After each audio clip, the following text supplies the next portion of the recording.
to properly recognize this historic change in continental security that other presidents tried to do, other presidents talked about. President Trump accomplished it. It's a huge deal. You see, we're here this morning because in hunting for scandals all the time, in trying to find wedges and spin stories, this press corps and the press corps miss historic moments.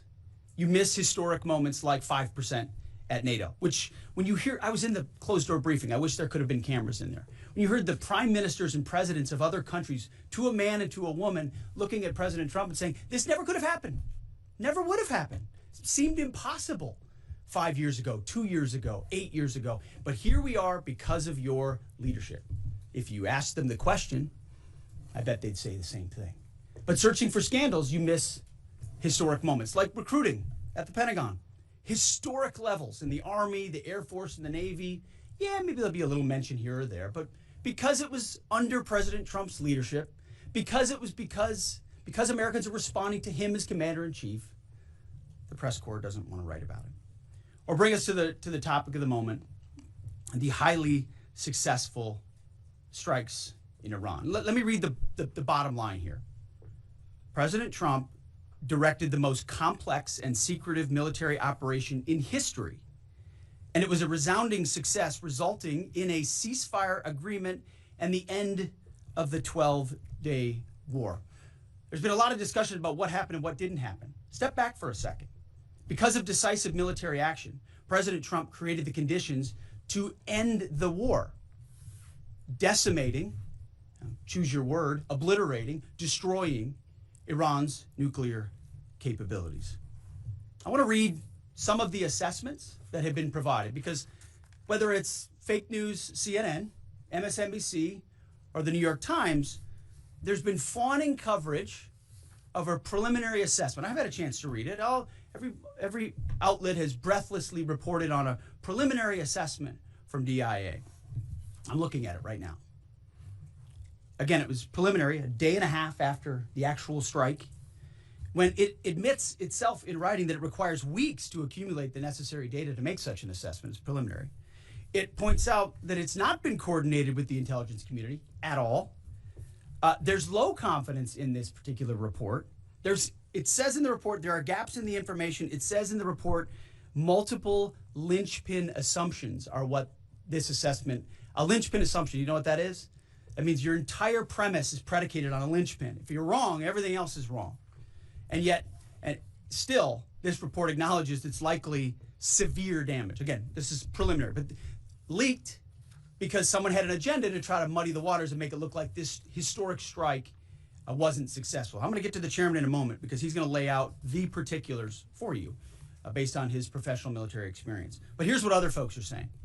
The DIA that put that report out says this is a preliminary low confidence report and will continue to be refined as additional intelligence becomes available.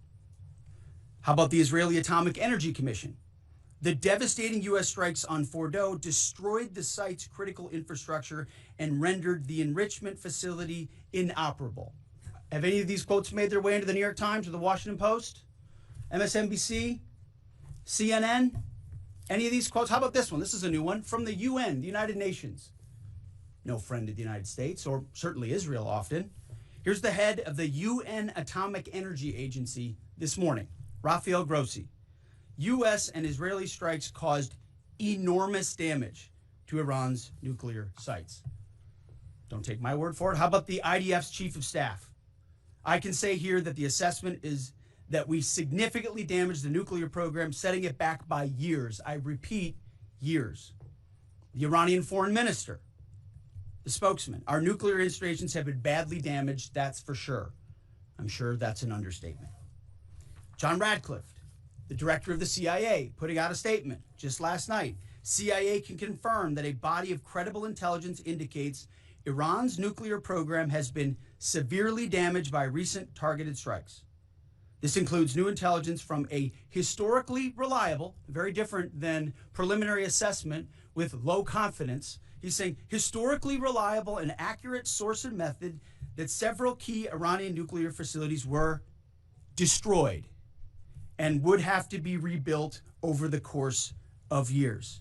CIA continues to collect additional reliably sourced information to keep appropriate decision makers fully informed. How about DNI Tulsi Gabbard yesterday? She writes, and I quote, "New intelligence confirms what POTUS has stated numerous times. Iran's nuclear facilities have been destroyed."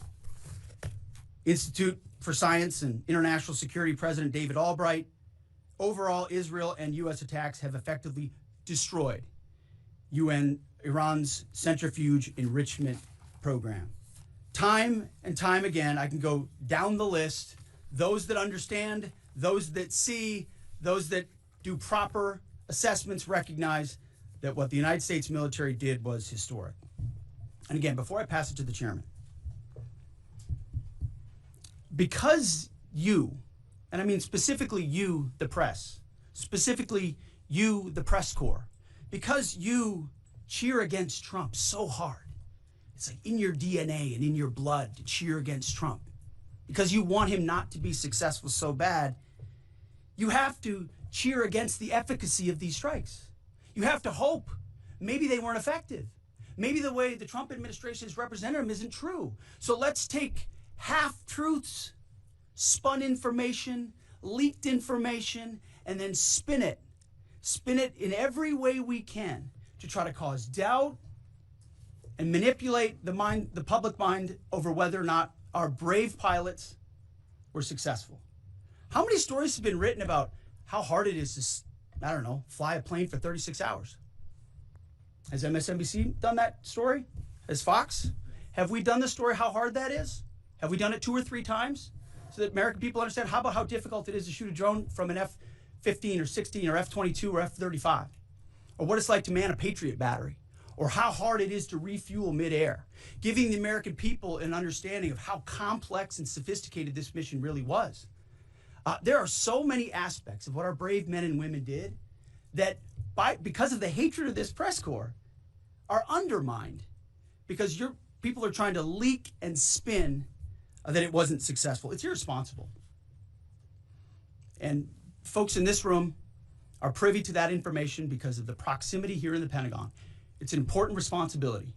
And time again, classified information is leaked or peddled for political purposes to try to make the president look bad. And what's really happening is you're undermining the success of incredible B-2 pilots and incredible F-35 pilots and incredible refuelers and incredible air defenders who accomplished their mission, set back a nuclear program in ways that other presidents would have dreamed.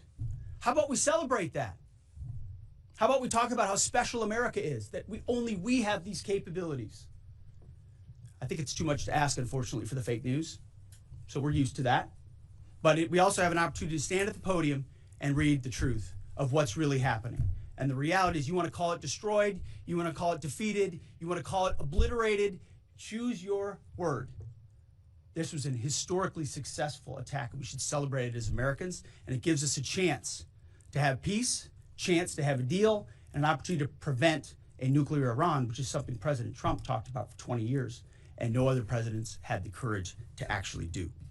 So with that, I want to hand it over to the chairman of the Joint Chiefs. They've done technical analysis on this, not just on the strike, but also on our Patriot defenders, on al-Udeid.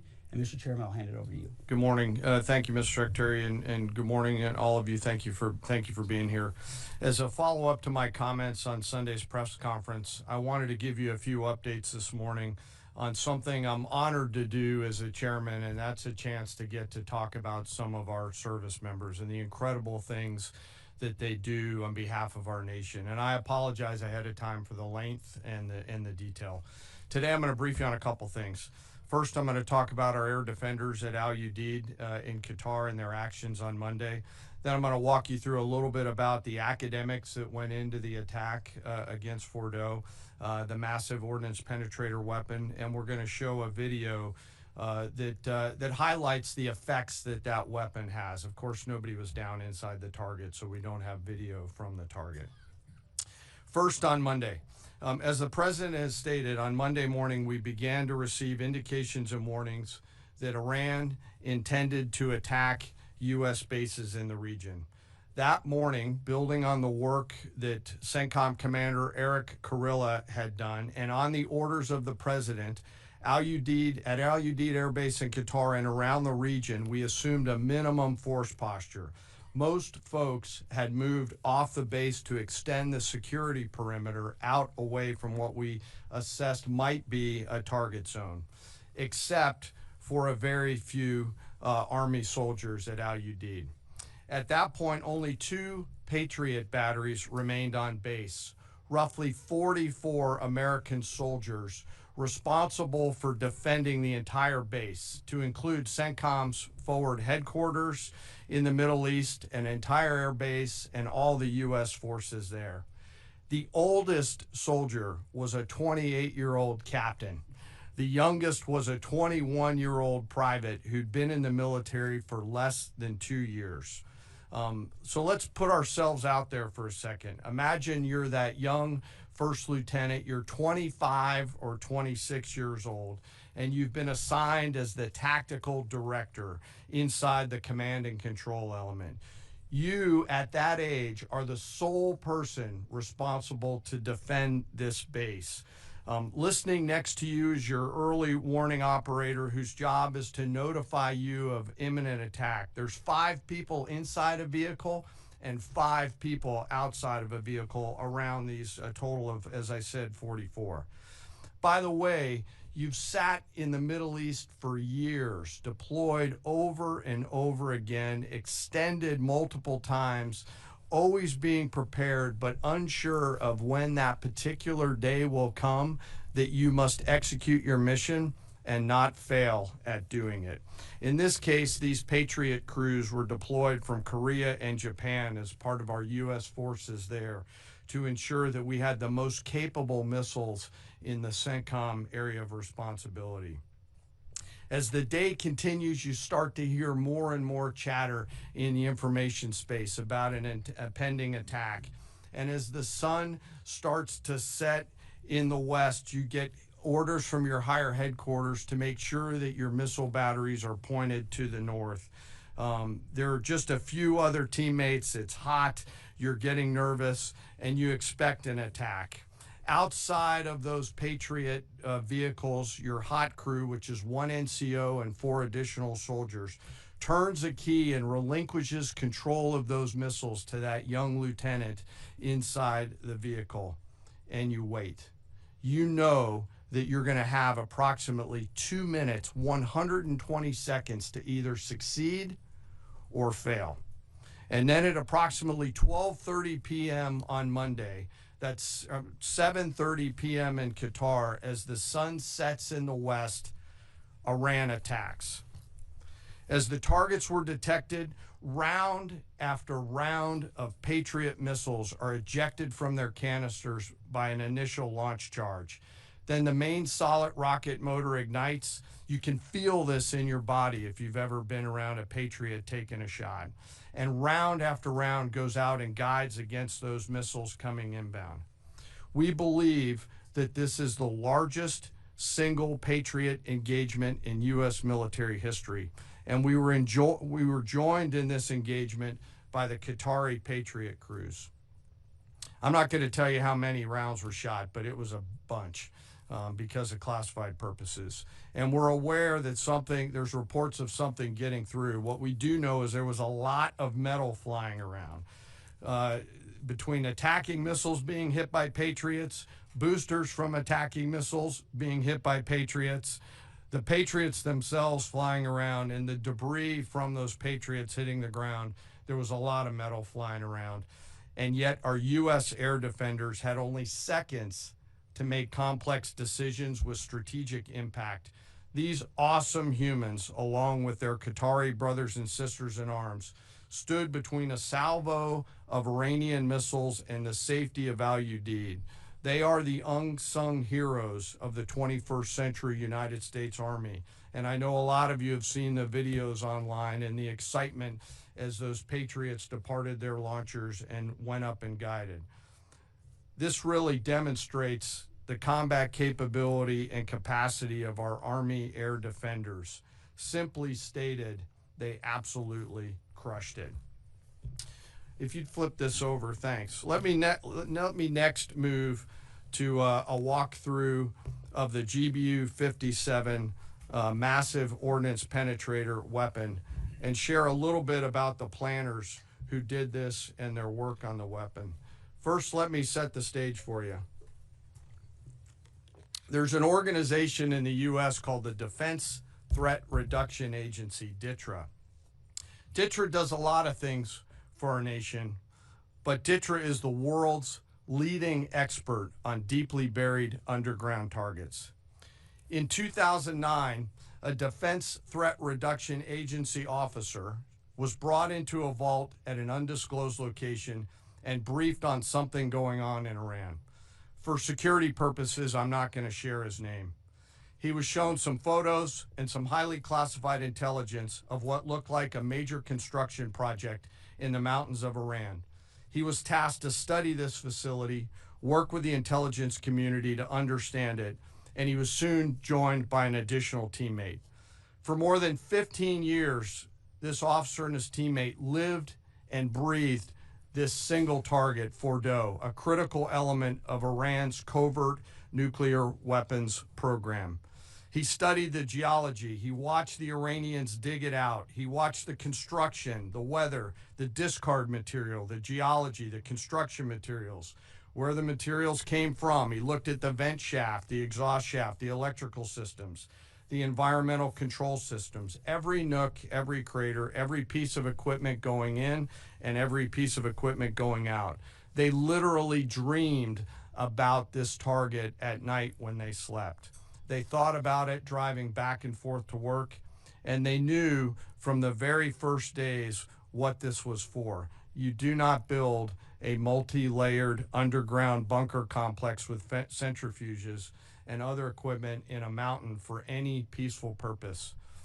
They weren't able to discuss this with their family, their wives, their kids, their friends, but they just kept grinding it out. And along the way, they realized we did not have a weapon that could adequately strike and kill this target. So they began a journey to work with industry and other tacticians to develop the GBU-57.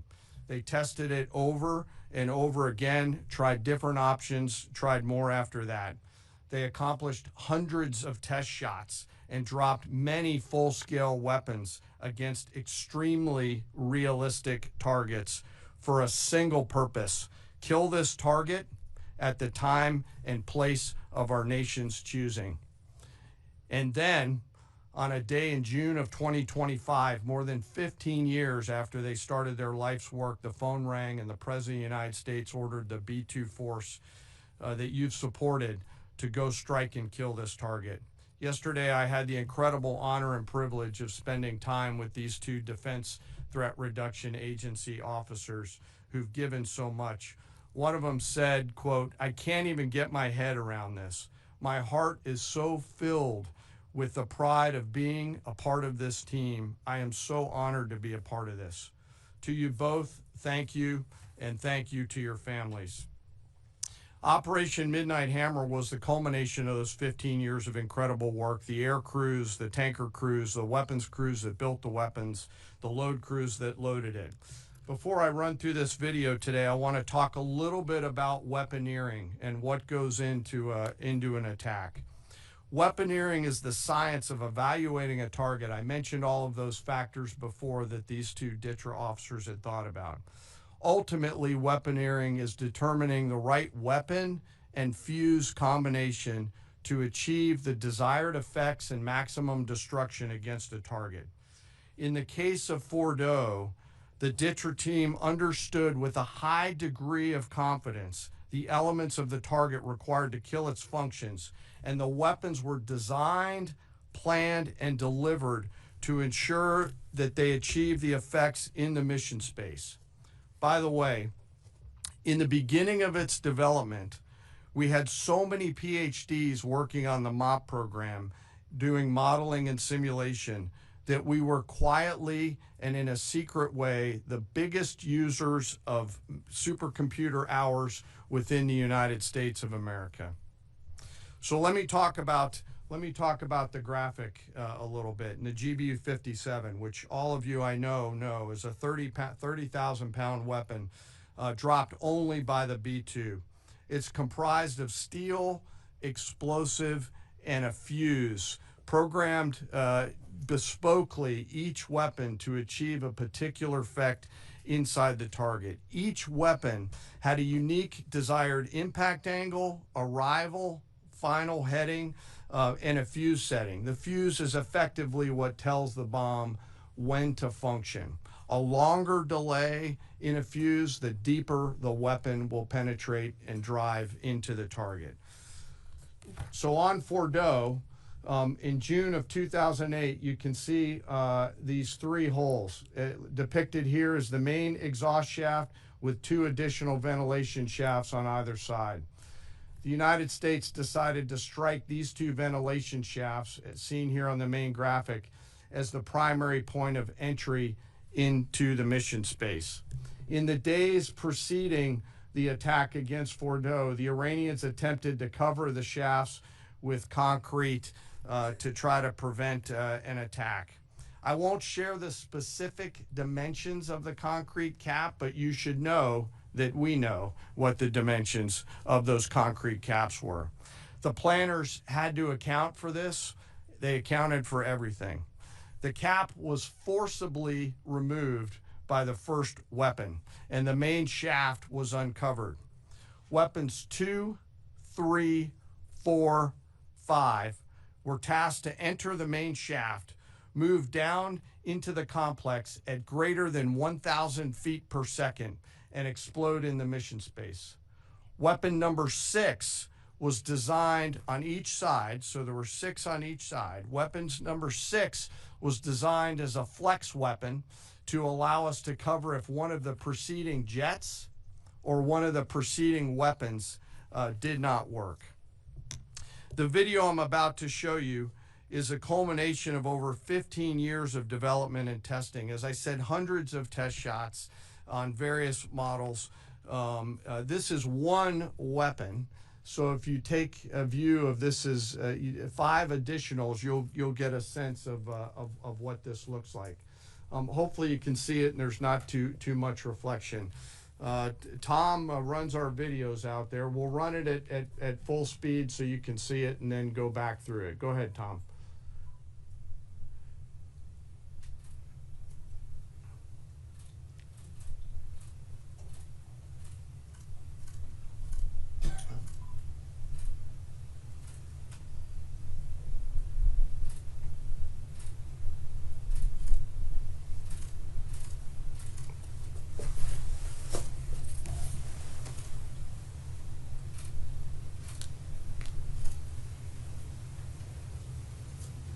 Keep it going for a minute. You'll see inside the mission space.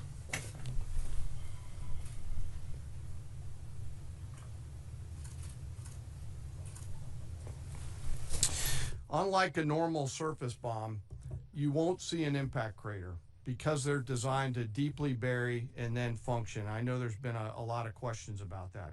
All 6 weapons at each vent at Fordo went exactly where they were intended to go.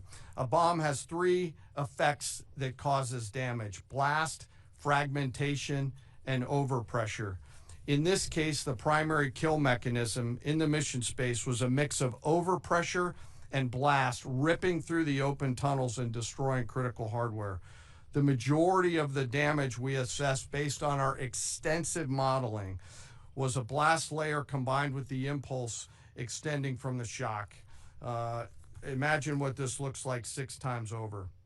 A point that I want to make here: the joint force does not do BDA. By design, we don't grade our own homework. The intelligence community does. But here's what we know following the attacks and the strikes on Fordo. First, that the weapons were built, tested, and loaded properly. 2, the weapons were released on speed and on parameters. 3, the weapons all guided to their intended targets and to their intended aim points. 4, the weapons functioned as designed, meaning they exploded. We know this through other means, intelligence means that we have, that were visibly, we were visibly able to see them. And we know that the trailing jets saw the first weapons function, and the pilots stated, quote, "This was the brightest explosion that I've ever seen. It literally looked like daylight." Let me now turn to the bomber crews themselves, give you a few details about them. The crews that attacked Fordo were from the active duty Air Force and the Missouri Air National Guard. The crews ranked from captain to colonel, and most were graduates of the Air Force Weapons School headquartered at Nellis Air Force Base in Nevada. I will state for the record that there is no beach volleyball or football at the Air Force Weapons School. There were male and female aviators on this mission.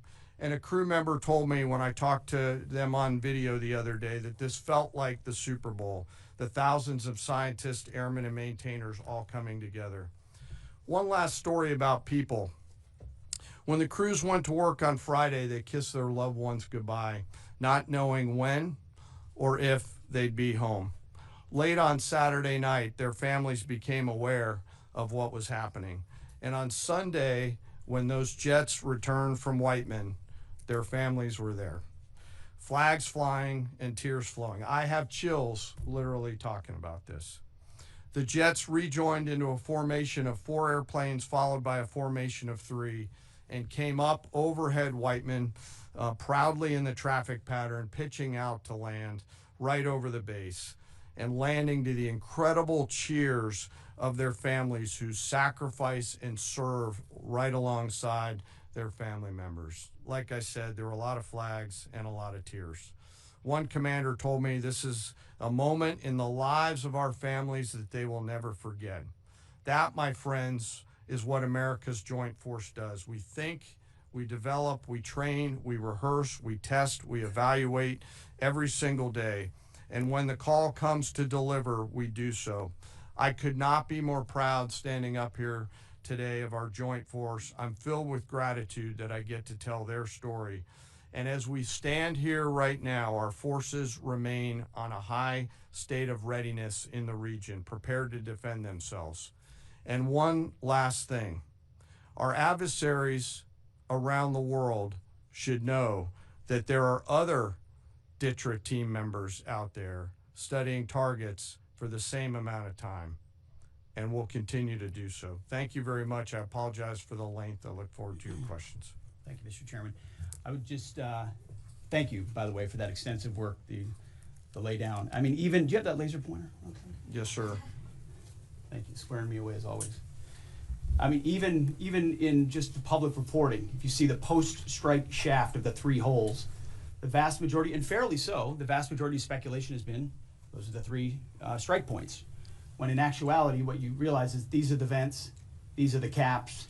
The first munition took the cap off, and the other 5 went down the center hole, which if you're planning the target, you would want it to be the direct one going to the bottom.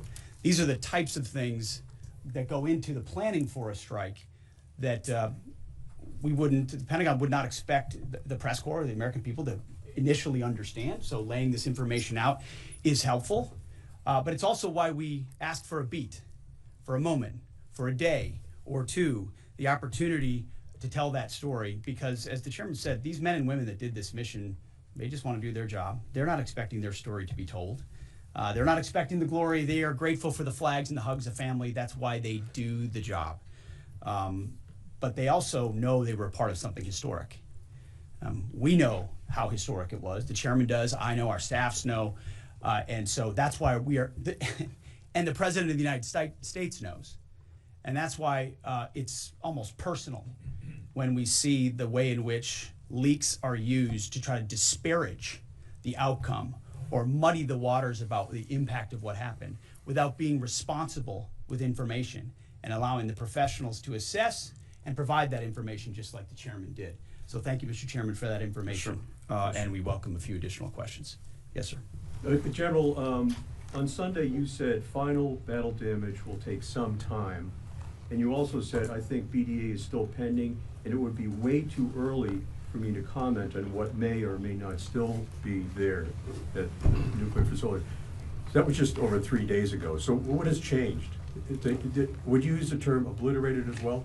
Sure, like I said, we don't do BDA. I'll refer that to the intelligence community. And You're talking with them. I mean, what changed in the past 3 days and make you so, you know? sir, I think I said. I mean, I think I explained what changed. There was a great deal of irresponsible reporting based on leaks, preliminary information in low confidence. Again, when someone leaks something, they do it with an agenda. And when you leak a portion of an intelligence assessment, but just a little portion that makes it seem like maybe the strike wasn't effective, then you start a news cycle, whether it's the Washington Post or Fox News or CNN or MSNBC. You start a news cycle that starts to call into question the efficacy. No, that's why.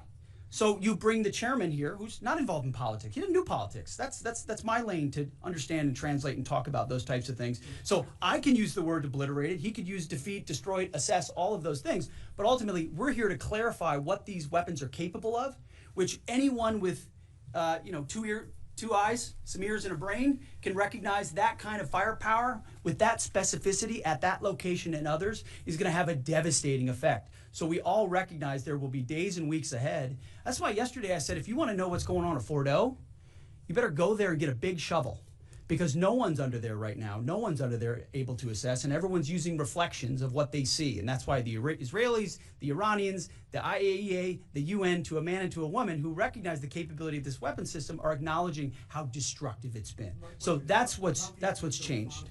Just 3 or 4 days later. What changed? See, this is a point. This is how difficult it is to actually manage. You just watched a video of what this weapon is capable of. That's where we find our confidence, is in the skill of men and women and the capability of the systems they employed, and the recognition so far in the reflections that it was a highly successful mission.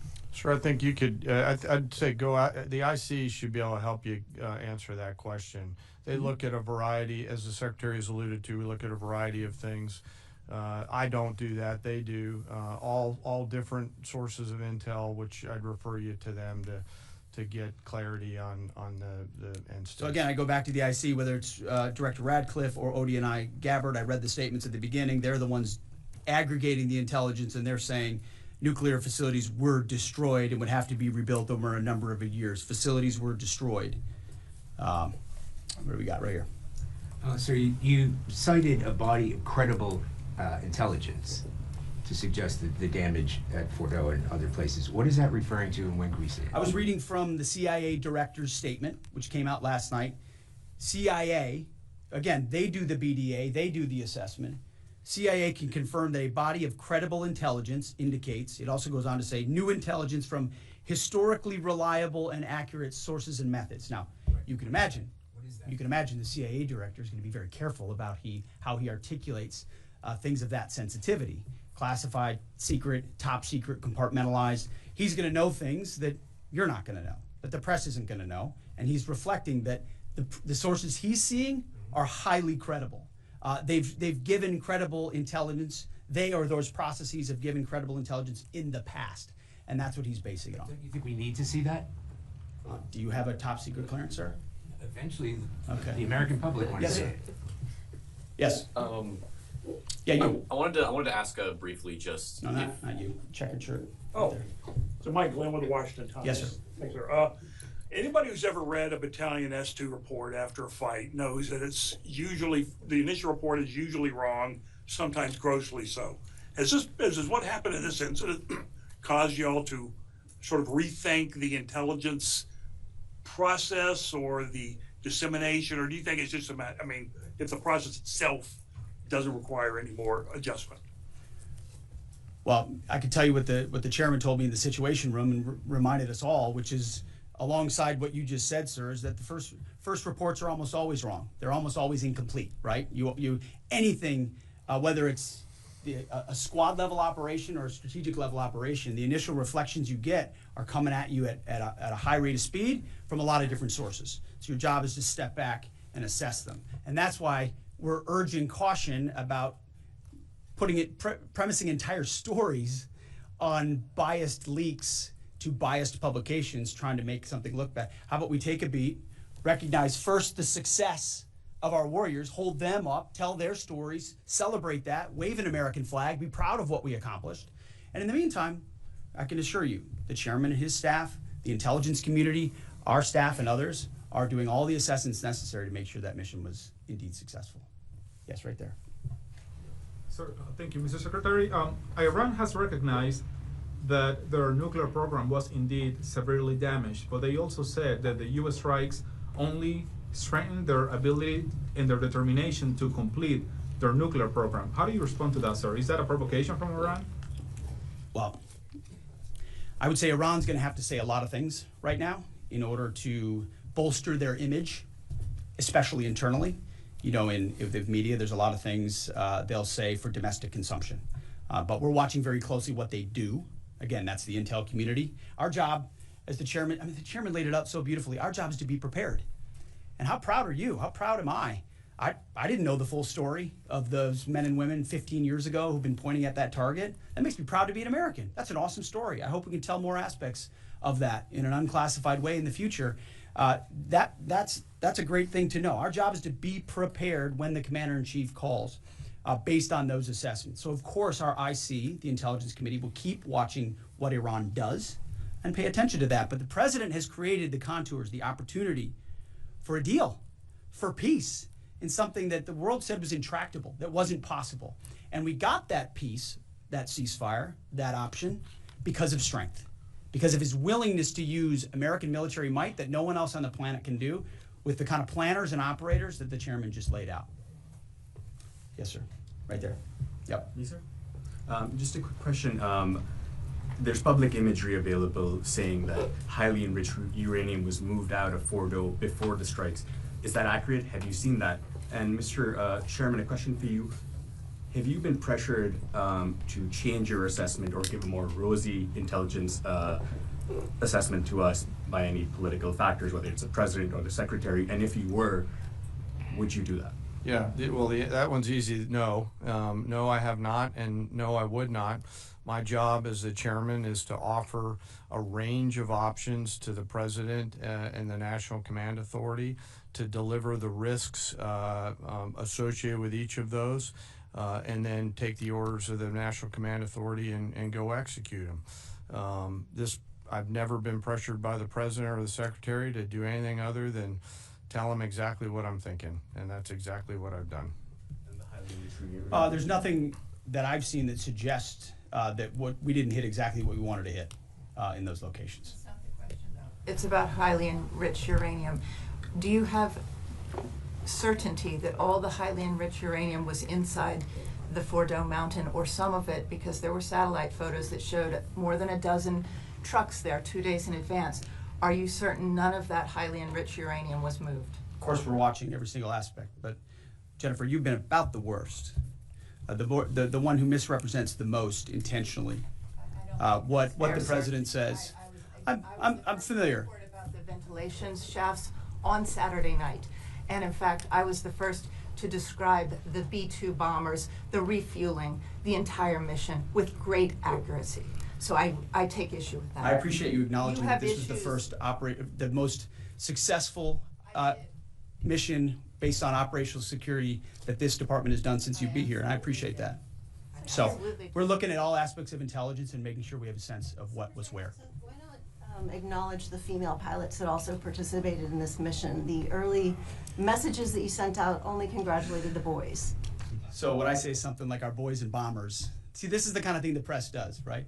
Of course, the chairman mentioned a female bomber pilot. That's fantastic. She's fantastic. She's a hero. I want more female bomber pilots. I hope the men and women of our country sign up to do such brave and audacious things.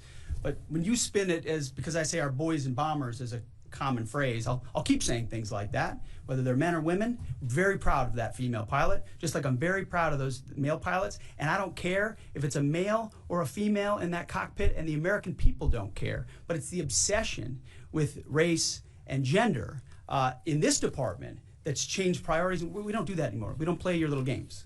Yes, right there. For certain that the uranium was removed from the facility before the B-2 struck. So I'm not aware of any intelligence that I've reviewed that says things were not where they were supposed to be, moved or otherwise. Yes. Kelly Meyer with News Nation, and just off the top, want to say we're grateful for the service of these pilots and everybody that serves. I wanted to ask you, the CIA statement said, when possible, they will provide updates and information to the public for transparency, and I believe that's what we're looking for here. Do you commit to share the Defense Intelligence Agency report when it is ready, so the American people can understand more about the intelligence assessment? Well, actually, the report that was discussed, this preliminary report, was what's called a restrike report. So it comes to us to give us an assessment whether a target would need to be restruck, right? That's the reason why. So it's based on internal feedback loop that we're supposed to have access to. Unfortunately, someone took advantage of that. But whatever is supposed to be made public will be, but whatever has to stay sensitive. Sir, can I just jump in? You know, one of the things that I'm trying to do through this journey that we're on together, of course, transparency, but also the requirement to really protect these capabilities. I guess the time's up. So there's a balance in there, right? We do need to preserve options should the nation and the joint force be tasked to go do something again. So I'm confident we'll find the middle ground, but there are some things that if asked, I'd want to not release related to. So we're going to leave it right there. I want to thank the heroism of our men and women in the military. What they accomplished is truly historic, setting back the Iranian nuclear program untold number of years. It was a devastating attack. We appreciate you covering it. Thank you very much, Yes, sir. Chairman. Thank you. Can you talk a little bit more about the role, sir?